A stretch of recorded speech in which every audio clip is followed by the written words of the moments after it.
Médias vivants. Chaque mois, un ou une journaliste raconte sur scène une enquête inédite face à vous le temps d'une soirée, pour amener l'info là où elle ne va pas.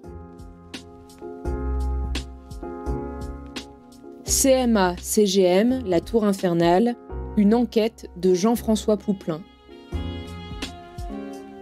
Jacques Saadé a décidé d'installer son siège social à Marseille et il paye le plus de taxes professionnelles. Il aura donc l'édifice le plus haut de la ville.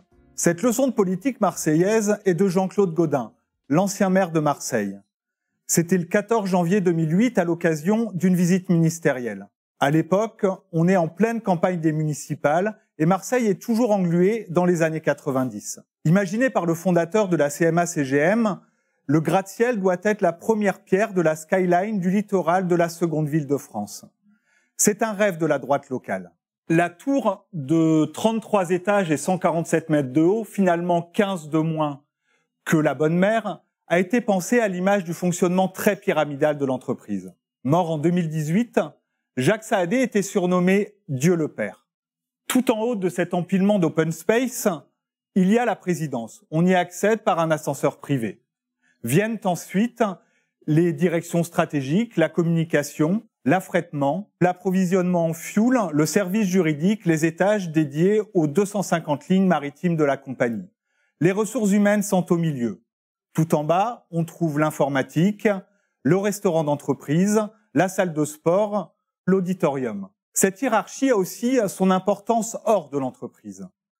L'étage où chacun travaille alimente les discussions entre salariés et anciens salariés, au même titre que la vue ou non sur la mer. Sur la mer ou sur les favelas.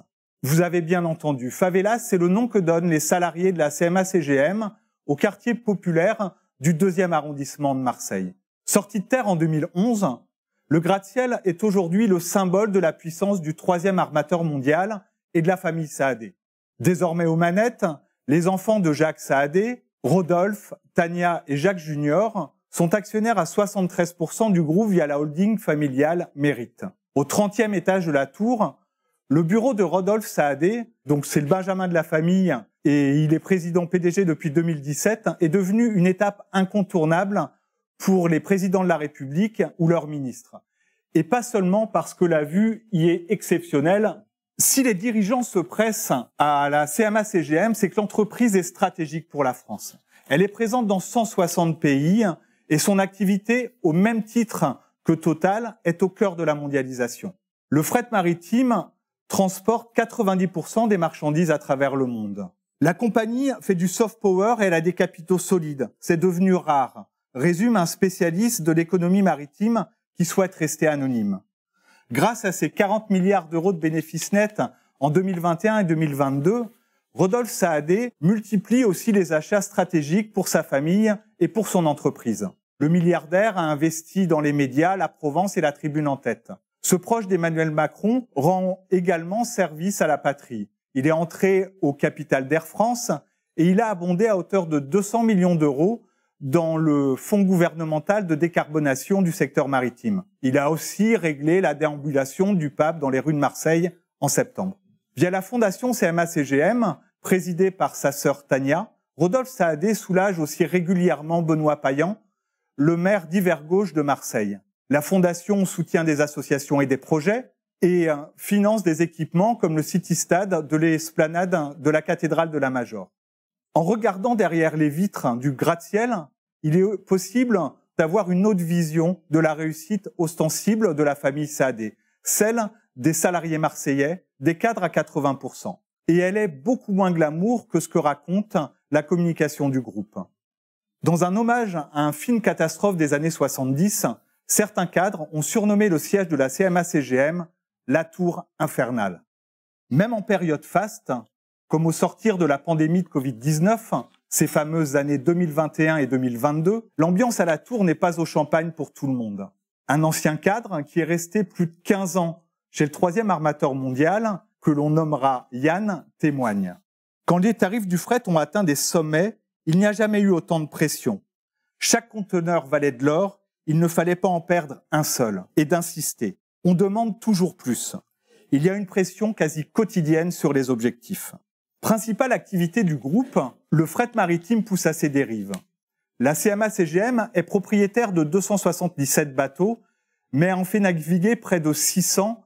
Sur ce total, 95% sont sous pavillon de complaisance dans des paradis fiscaux. Les enjeux financiers sont multiples. Gérer le temps de transport au mieux parce que chaque minute de retard peut être facturée. Avoir le meilleur taux de remplissage au meilleur prix. Réapprovisionner en carburant au moindre coût. Au siège de la CMA-CGM, l'activité des quelques 3000 salariés, sur plus de 3600 en France et près de 170 000 à travers le monde, est avant tout de la gestion financière, de flux d'informations. Une ancienne responsable de service à la direction des ressources humaines estime que la CMA-CGM fonctionne comme une start-up parce qu'elle exige une adaptabilité constante. Au milieu des années 2010, Yann a fait un burn-out et a été arrêté quelques semaines. C'est loin d'être le seul à avoir craqué. En un peu plus d'un an, la compagnie maritime a été condamnée dans au moins 3 dossiers concernant son management. Le 31 janvier 2023, la Cour de cassation a définitivement condamné le 3e armateur mondial pour homicide involontaire dans l'affaire du suicide de commandant Philippe de Ruy en février 2011. La Cour confirme que la CMA a commis une faute d'imprudence en lien indirect mais certain avec son décès. Officier reconnu et exemplaire, le commandant de Ruy n'a pas supporté une mise au placard arbitraire après un accident causé par son second sur son navire. La lettre testamentaire de Philippe de Ruy dénonce une entreprise qui, selon ses mots, traite les gens comme du bétail. En octobre 2022 et mai 2023, la compagnie maritime a également été condamnée par la Cour d'appel d'Aix-en-Provence pour licenciement sans cause réelle et sérieuse et harcèlement moral. Dans ces 2 dossiers, les plaignantes dénoncent ce qui ressemble à un manuel de pratiques managériales toxiques, du harcèlement, un changement répétitif de décision, une hiérarchie absente ou défaillante. Une des victimes a même reçu le téléphone de son supérieur en pleine figure. Dans l'affaire d'octobre 2022, un arrêt de travail cité dans le jugement est particulièrement éloquent. Le 11 mars 2014, le docteur A indique « J'ai reçu ce jour Madame Y, 45 ans, après avoir reçu un appel de l'infirmière de son lieu de travail qui souhaitait que je voie rapidement cette patiente. Madame Y allègue avoir eu une violente altercation téléphonique avec l'un de ses supérieurs. Depuis, elle souffre d'un état de choc psychologique, pleurs, tremblements, palpitations, constatés par l'infirmière de son lieu de travail qui m'a alors contacté. À ma consultation, la patiente est en pleurs avec tremblements incontrôlables de tout le corps et contractures musculaires diffuses. 2 ans plus tard, la psychologue de Madame Y s'alarme toujours de la persistance, je cite, de stress post-traumatique avec troubles anxieux sévères, angoisse et effondrement de la personnalité psychique, émotionnelle et physique. Dans une réponse écrite à nos questions sur le management à son siège, la CMA a balayé ces 2 jugements. Ce sont 2 cas individuels et anciens, il n'y a eu ni poursuite ni condamnation pénale. Et pour cause. Madame Y est liée par une clause de confidentialité dans l'accord qu'elle a signé avec la compagnie maritime juste après la condamnation de cette dernière. Selon mes interlocuteurs, le changement de génération à la tête du groupe n'a eu aucune incidence sur le management. Ça a été un espoir déçu pour beaucoup qui attendaient énormément dans ce domaine de l'arrivée de Rodolphe Saadé. Autant vous le dire tout de suite, ce soir, vous ne verrez personne témoigner directement du management à la CMA-CGM. J'ai contacté une trentaine de salariés et d'anciens salariés de la Tour. Celles et ceux qui ont accepté un ou plusieurs entretiens ont réclamé le strict anonymat. Toutes et tous ont donc des prénoms d'emprunt. À l'exception de celui de Jean, dont nous avons légèrement modifié la voix à sa demande, les témoignages que vous allez entendre ont été enregistrés par des journalistes de médias vivants. En fait, salariés et anciens salariés de la CMA-CGM ont peur et craignent des représailles. Beaucoup tiennent un double discours troublant, du genre « oui, le management est problématique, mais mon travail est intéressant, les conditions sont bonnes, l'entreprise marche bien, dans d'autres boîtes, c'est pareil ». Émilie et Yann font partie de ceux-là. Malgré des moments parfois durs, les 2 jurent avoir vécu une très bonne expérience professionnelle chez le 3e armateur mondial. Pourtant, la première compare Rodolphe Saadé à Cyril Hanouna, le présentateur vedette de l'émission Touche pas à mon poste. Quant au second, la première fois où je l'ai rencontré, il m'a demandé de mon téléphone pour vérifier que je ne l'enregistrais pas. Cette boîte, elle fait flipper, soutient Jean qui a travaillé près de 3 ans à la tour CMA-CGM il y a quelques années. Je vous laisse écouter son explication. J'ai ressenti que c'est une entreprise qui ne s'arrêtera à rien pour rester où ils sont, qui opère dans des endroits du monde qui ont d'autres règles ou pas de règles. Cette boîte, elle fait peur, elle fait flipper. Rencontré au début de l'été dernier, Fabrice m'a, lui, immédiatement prévenu. S'ils savent que j'ai parlé à un journaliste, je suis viré et ils pourraient m'attaquer en justice et me mettre sur la paille. Ils font partie des puissants. Fabrice travaille depuis une dizaine d'années pour le 3e armateur mondial. Nous avons donc décidé de laisser témoigner sa compagne à sa place, estimant que ça pourrait être intéressant d'avoir un regard un petit peu décalé sur son parcours professionnel. Mais ça a été impossible de l'enregistrer elle aussi. Celle que j'ai appelée Élise s'est désolée. Il y a 3000 salariés à Marseille, mais Fabrice a peur qu'on me reconnaisse. À sa décharge, Fabrice a été destinataire en septembre dernier, comme l'ensemble des salariés de la tour, de ce mail. C'est un message de vigilance par rapport à de possibles sollicitations médiatiques. Pour faire simple, c'est une interdiction de parler aux médias. Le courrier est signé Tania Zahadeh-Zeni elle-même. Elle préside donc la fondation CMA-CGM, mais elle est surtout directrice générale déléguée du groupe, en charge notamment de la communication. À l'époque, les émissions d'investigation de France Télévisions, Complément d'enquête et Cache Investigation s'intéressent au groupe. Comme vous le voyez, il s'agit d'instructions, faire, ne pas faire, dont un très subtil, ne pas dire « je n'ai pas le droit de répondre », de parler à la presse. En résumé, Tania Zahadeh-Zeni demande aux salariés de rester courtois et de renvoyer les journalistes vers le service presse. Ça n'est d'ailleurs pas la première fois qu'elle envoie ce genre d'instructions aux salariés. Je m'excuse de la qualité de l'image. Comme vous le voyez, c'est la photographie d'un écran d'ordinateur. La personne qui me l'a fourni m'a expliqué que son ordinateur pro est complètement verrouillé par la CMA-CGM. Impossible de transférer un message via une boîte mail personnelle, d'imprimer un document avec une imprimante personnelle, d'enregistrer un document sur une clé USB. Finalement, il n'y a pas que les salariés et anciens salariés qui sont parano dans cette entreprise. Fabrice est arrivé à la CMA-CGM parce que, selon ses mots, de l'extérieur, c'est une belle boîte. Je l'ai rencontré chez lui. Dans un coin de son bureau, traîne une petite pancarte prémonitoire. Il n'est pas obligatoire d'être fou pour travailler ici, mais ça aide. Vous l'avez compris, aujourd'hui, Fabrice déchante.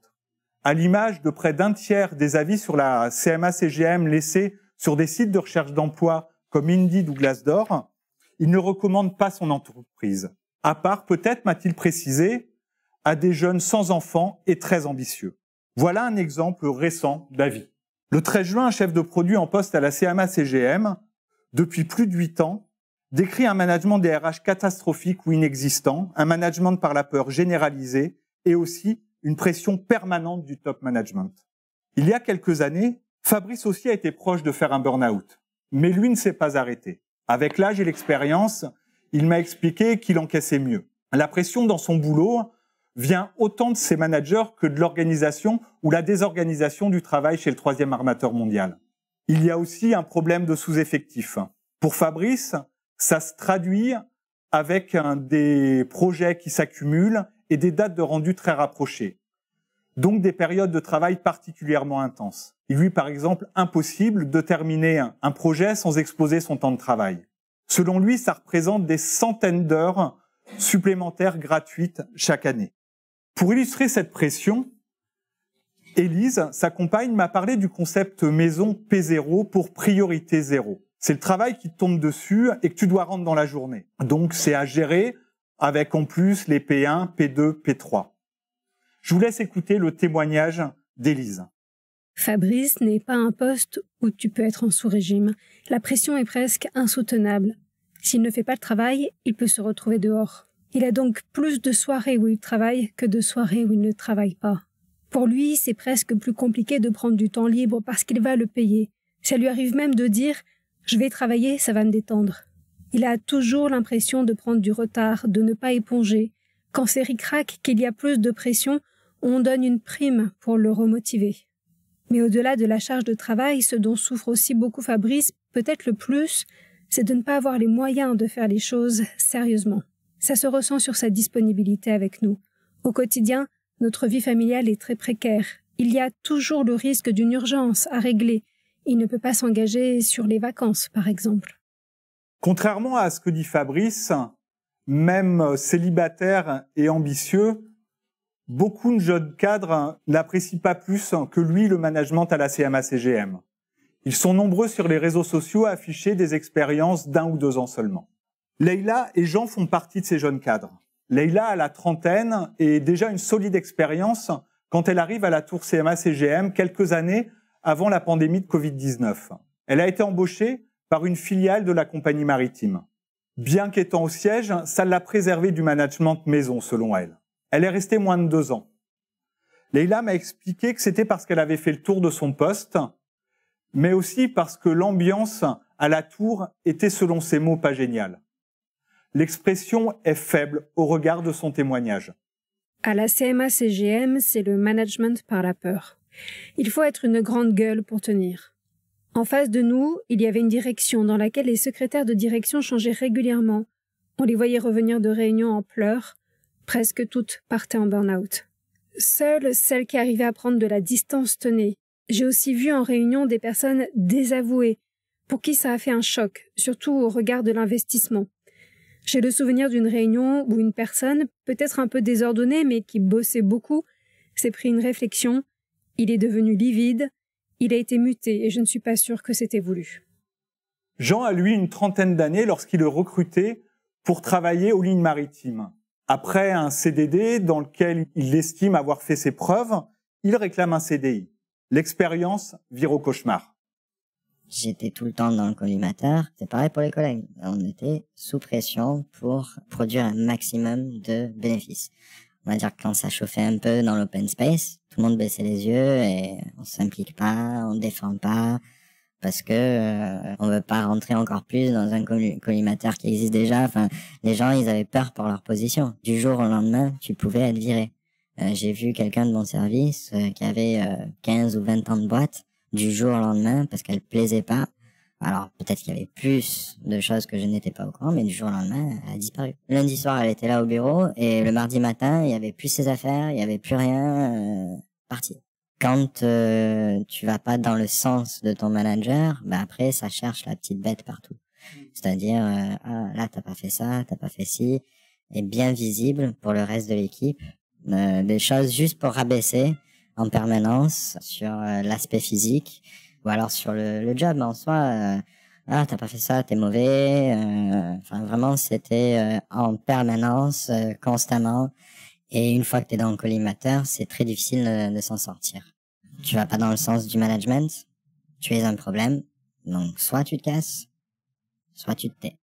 Harcelé, Jean tombe en dépression, multiplie les arrêts de travail et finit par démissionner. C'était ça ou ma santé. Et ma santé mentale. Hein. Donc en 2 ans, j'avais perdu 15 kilos. J'étais un squelette. J'avais des migraines.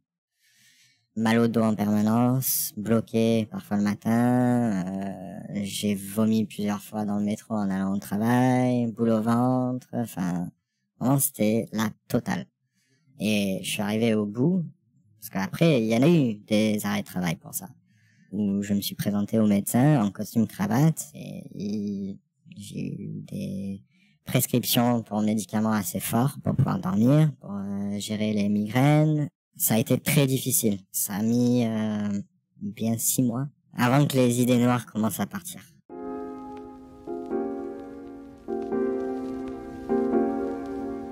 Pour comprendre un peu mieux le management à la CMA-CGM, je vous demande d'accueillir Christophe Massot. Il est sociologue des organisations du travail et réalise des audits sur les risques psychosociaux en entreprise. Bonjour Christophe Massot. Allô. Merci d'être là ce soir. Donc la première question, on est dans un secteur stratégique, dans une entreprise qui a grandi très rapidement. Est-ce que ça influe sur le management? D'abord, c'est assez impressionnant hein, ce que tu as passé. Enfin, peut-être effectivement, il faut faire un petit point. Alors, quand il m'a posé les questions, faire un petit point sur ce que ça veut dire aussi la CMA du point de vue de ce qu'ils produisent, quoi. Parce qu'il faut bien s'imaginer qu'ils faisaient 500 millions de chiffre d'affaires dans les années 90, fin des années 90. Hein. Il me semble qu'ils sont passés à 2 milliards au début des années 2000.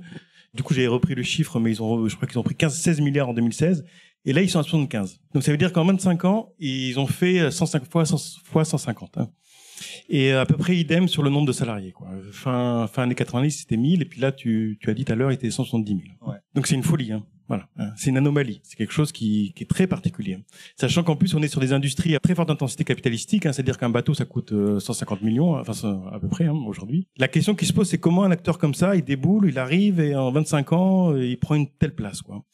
C'est pour bien mettre ce cadre, et il y a deux éléments très importants qu'il faut comprendre, je pense.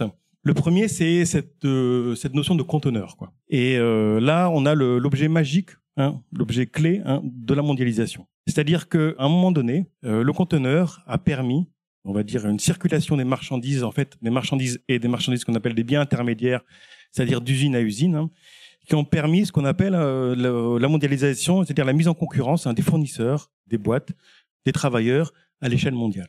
Et en même temps, se mettait en place aussi, hein, dans ces années-là, hein, ce qu'on appelle la ligne production ou le juste à temps, hein, c'est-à-dire l'absence de stock. Et donc, on avait des flux internationaux de biens intermédiaires, d'usine à usine, qui arrivaient juste à temps avec une mise en concurrence permanente, hein, de tous les fournisseurs, de tous les biens, hein, pour maximiser les coûts de production. Donc là, on a un élément qui est au cœur, hein, du développement de la mondialisation à la fin des années 90, années 2000, hein, et c'est même l'objet magique, hein, de la mondialisation. Et avec un effet, l'autre effet aussi, c'est que c'est des industries qui ont, on appelle ça un effet volume extrêmement important, hein. C'est-à-dire que plus les bateaux sont gros, plus le prix unitaire de la box, hein, du conteneur, hein, est petit. Et dans un régime de concurrence extrêmement fort, hein, on va dire que c'est une course où celui qui perd un mètre, hein, eh ben, il perd tout. Et donc en permanence, là, il faut aller chercher, hein, les plus gros conteneurs, il faut chercher les plus gros ports, il faut chercher les temps. Et finalement, c'est des industries monstrueuses, hein, avec des volumes toujours plus grands de conteneurs, mais où tout se joue presque sur le détail, hein, sur la minute dans le port, sur le plus gros conteneur, sur le coût qu'on peut avoir, sur la réponse qu'on peut donner, hein, et sachant que si on perd cet avantage, ce petit truc, eh ben on est avalé. Et on a eu une concentration des acteurs, hein, de ce secteur extrêmement importante, hein, depuis 30 ans. Quels sont les effets de ces éléments sur le management? Est-ce que, comme l'appelle Leïla, on peut parler de management par la peur? Ça, effectivement, c'est ce qu'on entend, hein. Donc là, alors moi je peux pas, parce que on n'est pas rentré dans la CMA, parce que c'est comme tu le dis, hein, c'est quelque chose de très opaque, hein. Et c'est plutôt une réflexion, hein, qu'on peut avoir, effectivement, parce que c'est pas le management qu'on apprend dans les écoles de commerce, quoi. Voilà. Dans l'école de commerce, on va apprendre alors un peu ancienne école, à encadrer, gérer, prévoir, organiser, voilà. Hein, mais dans les nouvelles écoles, hein, il faut être, je vais le faire comme ça, mais il faut inspirer, produire des synergies, développer l'intelligence collective, être un leader qui va inspirer une vision qui par rhizome va susciter des énergies individuelles et collectives, ce type de choses. Et là, c'est pas le cas. On n'est pas dans ce cadre-là. Donc, bienvenue dans la réalité des organisations contemporaines, hein. Alors, qu'est-ce que ça produit, hein? Alors, management par la peur, effectivement, il y a la question du secret, hein, se taire. Il y a la question de l'absence de contre-pouvoir. Et moi, ce que je voyais là dans ce qu'on écoutait, c'était aussi l'arbitraire. C'est-à-dire qu'on ne sait pas. Hein. À un moment, il dit, on ne sait pas sur qui ça va tomber. Il y a des cadres qui étaient là depuis 17 ans. Du jour au lendemain, on le voit plus. Ils savent pas vraiment pourquoi, apparemment, hein. Personne ne sait vraiment pourquoi ils se prennent des choses dans la tête, ou on sait pas qui demain à 6 heures, on va chercher au lever à 6 heures du matin pour l'emmener, on sait pas où, quoi. Et donc cet arbitraire, hein, il est très coûteux. Il est très coûteux parce que finalement, ça produit quoi? Ça produit, comme il le dit dans l'open space, hein, c'est que finalement, tout le monde se rétracte. Tout le monde a peur. Tout le monde s'empêche dans son initiative, et donc c'est un empêchement, c'est une diminution de ce que peuvent porter les gens au travail, hein. C'est très coûteux en énergie, hein, pour faire face à ces éléments, à cette peur, à cette incertitude, à cet arbitraire, hein. Et là, on voit des gens qui soit somatisent, soit alors s'épuisent à déployer une énergie pour lutter, pour chercher à vivre dans cet arbitraire, quoi. C'est comme ça que en étant un peu extérieur, c'est comme ça et c'est des choses que j'ai pu voir ailleurs, par ailleurs. Ouais. Lorsqu'on s'est rencontrés, tu m'as expliqué que ces problèmes te semblaient irrationnels. C'est même ton mot. Ouais. Hein. Pour quelle raison? Alors ça, c'est vrai que c'est une vieille question, parce que, enfin, on se demande pourquoi ils font ça, quoi. Pourquoi ils font ça? Parce qu'on aurait des cadres qui sont bien payés, relativement. Ça j'avais pas l'info, mais tu m'avais dit que quand même, par rapport au marché, ils étaient relativement bien payés. Et ils pourraient très bien créer un système corporate où les cadres seraient fiers d'appartenir à la CMA, une aventure collective. On leur mettrait un peu de reconnaissance, on leur mettrait des beaux bureaux, enfin ce type de choses. Et puis les cadres, c'est rarement des anarchistes, des marxistes, hein, et donc du coup ils pourraient suivre assez rapidement dans le truc. Alors pourquoi ils font ça, quoi? La première hypothèse, c'est que s'il y a ça, c'est qu'il y a des secrets à tenir, c'est qu'il y a une raison. Alors les secrets, c'est pas forcément des secrets inavouables, c'est pas qu'ils transportent le cartel de Mexico, n'importe. Ça peut être aussi que les informations ici, elles sont tellement importantes, il y a une tension concurrentielle tellement importante que chaque information a une valeur extrêmement forte. Et dans ce cadre-là, il y a une culture du secret. D'ailleurs, c'est une culture du secret. Mais je suis allé un peu voir, mais les autres grands armateurs, hein, MSC ou le danois Mex, là, ils ont la même réputation d'un secret absolu des affaires. Donc peut-être qu'on peut se dire que dans ce secret, il y a une raison. Peut-être la deuxième aussi, ça, je suis d'accord, hein, on le voit souvent, c'est qu'en fait, on comprend pas pourquoi ils font ça. Et là, il y a un nombre de boîtes où on peut aller, et on comprend pas leurs décisions.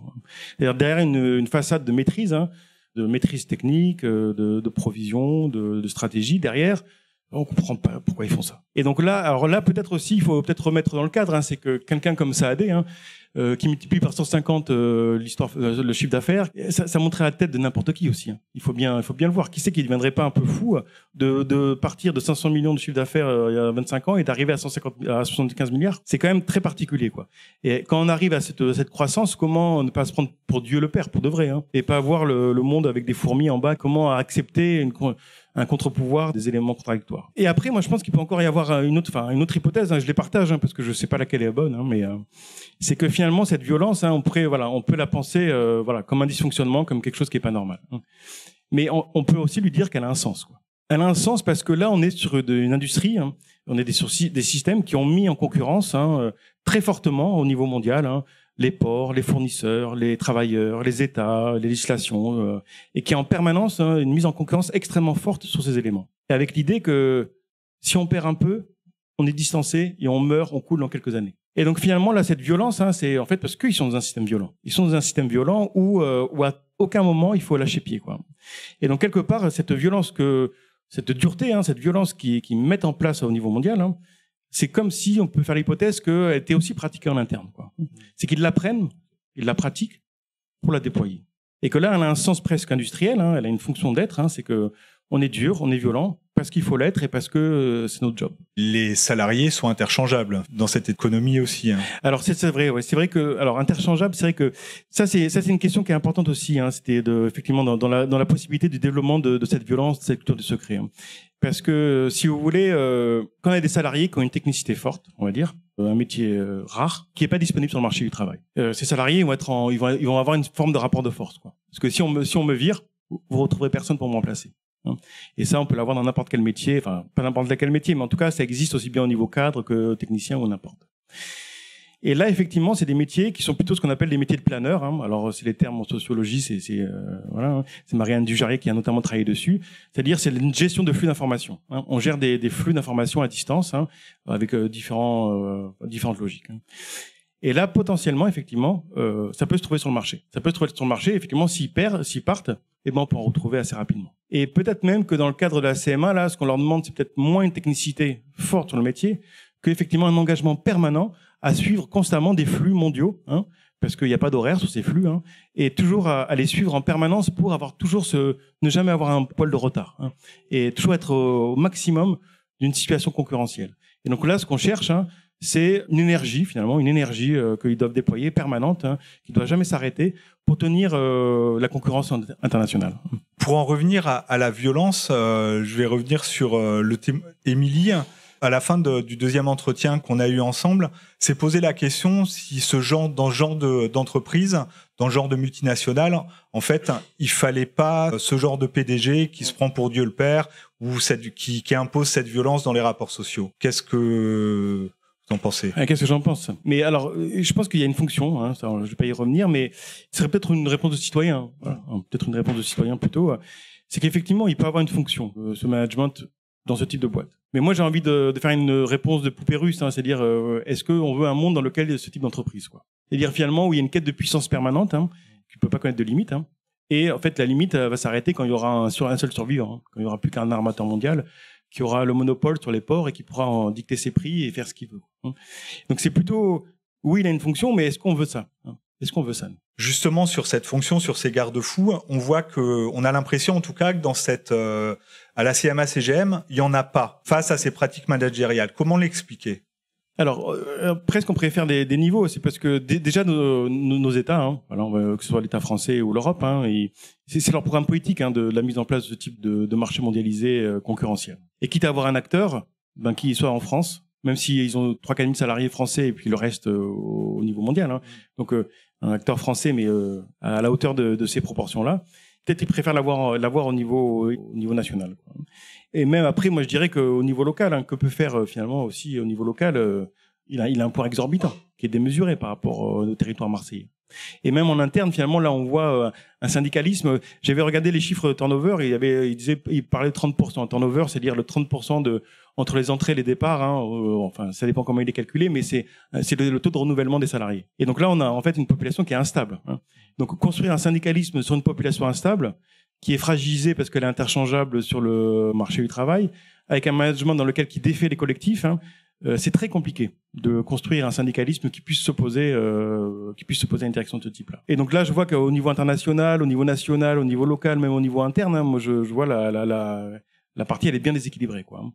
Merci beaucoup, hein, Christophe Massot.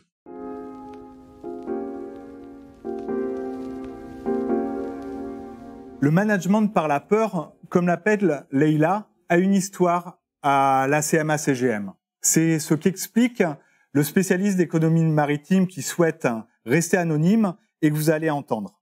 Dans le milieu, on sait que la CMA-CGM a un fonctionnement très personnel. Tout le monde doit savoir qu'il est sur un siège éjectable. On sait que des gens sont recrutés et finissent par partir au bout de 6 ou 12 mois, parfois en burn-out parce qu'ils ne correspondent pas.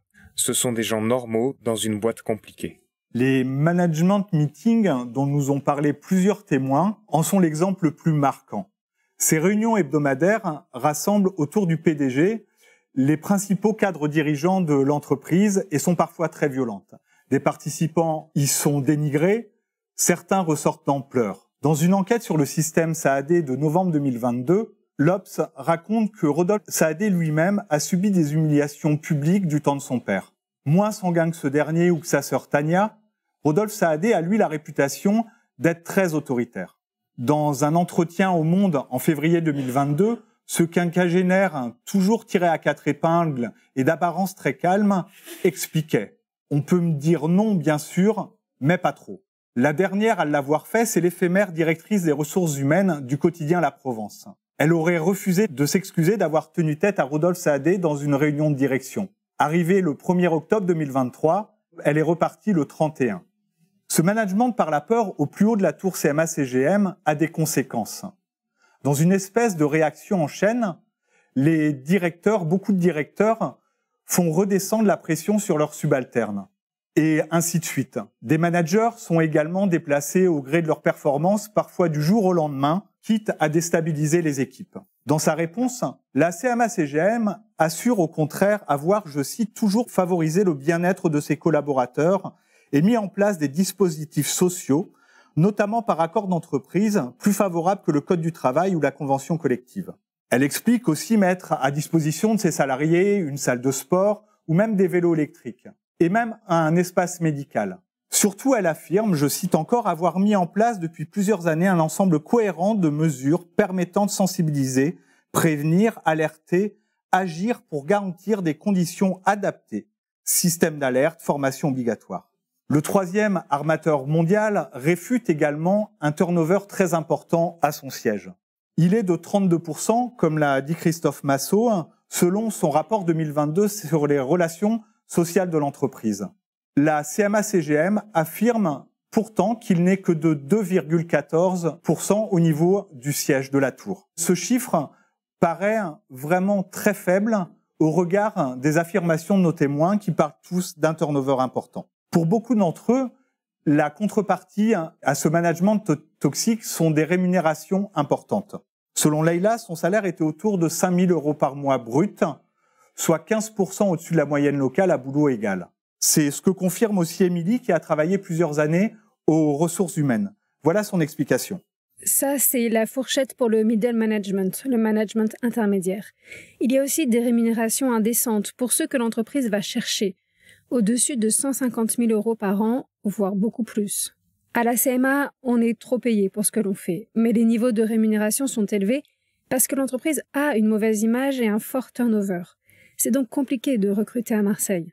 La rémunération est finalement le seul facteur de rétention et c'est ce qu'il y a de pire en ressources humaines, car les gens sont malheureux, ne sont pas épanouis, mais ne partent pas. Quand quelqu'un part, ça se passe rarement mal, parce que les SAAD sortent le portefeuille.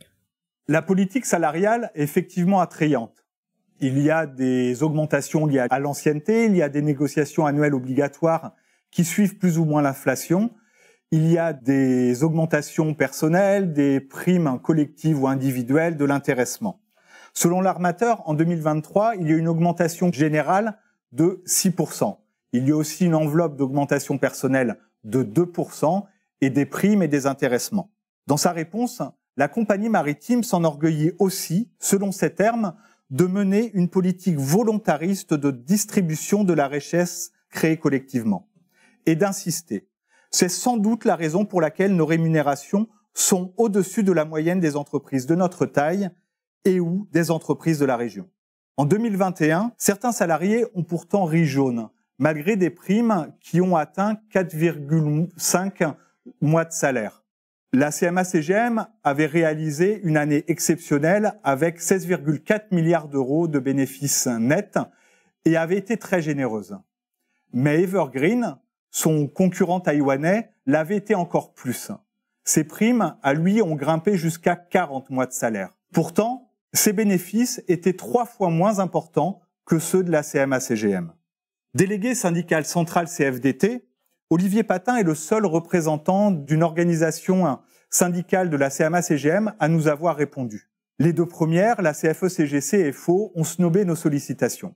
La CFE-CGC réclamait pourtant, en janvier 2023, une étude sur la santé des cadres de la CMA-CGM. Le CDTiste confirme que les rémunérations de la compagnie maritime sont très intéressantes et même qu'elles sont pour elle un moyen de garder ses salariés, notamment à Marseille. Comme vous allez le voir, il confirme également les problèmes de management à la tour. Il peut y avoir du management toxique, personne ne peut le nier. La situation dépend de la pression et du manager. Il y a des services qui sont plus sollicités et au siège, c'est plus compliqué. Il tempère immédiatement, mais c'est comme partout en France. Pour Olivier Patin, ces questions de souffrance au travail sont par contre souvent utilisées par les employés du 3e armateur mondial dans des négociations salariales et ou de départ. In fine, le syndicaliste reprend assez largement le discours de la CMA-CGM sur sa gestion de ce problème de management. Voilà ce qu'il nous a expliqué. Sur les cas de harcèlement, la direction est réactive. Elle déclenche à chaque cas des audits de cabinets indépendants. On négocie sur ce sujet, on discute aussi sur l'égalité homme-femme et des risques psychosociaux. Pour les horaires décalés, on fait tout pour que ce soit pris en compte par l'entreprise. Les shiplanners, par exemple, ceux qui gèrent les chargements des navires, étaient exploités parce qu'ils doivent être tout le temps disponibles. Il y a donc eu un accord, ils ont des primes pour ça. Donc, vous acceptez ou non la contrainte. Plus curieux, Olivier Patin dit ne pas être au courant des condamnations pour harcèlement moral du 3e armateur mondial en octobre 2022 et mai 2023. On a du mal à le croire. Nos témoins ont été moins surpris. Plusieurs nous ont expliqué que les salariés de la CMA-CGM attendent finalement peu des syndicats. Ancienne responsable de service à la direction des ressources humaines, Émilie se rappelle un peu en rigolant des longues discussions avec eux sur les haricots verts de la cantine. Elle estime surtout que le 3e armateur mondial est un acteur trop puissant pour que les seuls syndicats en soient le contre-pouvoir. Pour elle, c'est à l'État français de jouer ce rôle via la loi ou les impôts. Mais ça n'est pas le cas. Évoquée en 2022, la taxe sur les superprofits a finalement été enterrée. La compagnie maritime bénéficie aussi toujours de son régime fiscal particulier, une taxation sur la capacité de transport de ses navires. En 2022, le Sénat a calculé que ça avait représenté seulement 2% de ses profits de 2021. En France, le taux de base de l'impôt sur les sociétés est de 25%. Bien que désormais loin de l'entreprise, vous allez l'entendre, Yann est toujours en colère. Il n'y a jamais eu de mise en place de vraies politiques RH à part de la gestion administrative des RH. Puisque la CMA a maintenant du fric, elle doit avoir une réflexion sur la qualité de vie au travail. La famille Saadé n'en prend pas le chemin. Pour cause de retour à la normale du trafic et des tarifs, les embauches ont été gelées et l'accord sur le télétravail, qui est 2 jours par semaine, commence à être remis en cause par la direction. Il avait été soutiré quand même de haute lutte au sortir de la pandémie de Covid-19. Ces dernières années, la CMA-CGM a pourtant offert les moyens aux SAAD de repenser le management et l'organisation du travail dans leur groupe.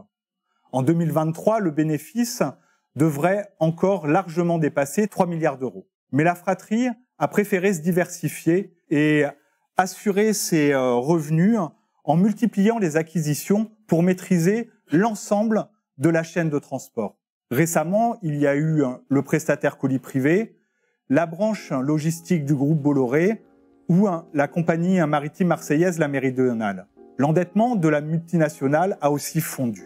Avec ses investissements dans les médias et sa charité très ordonnée, la famille Saadé continue aussi de gagner en influence et en tranquillité.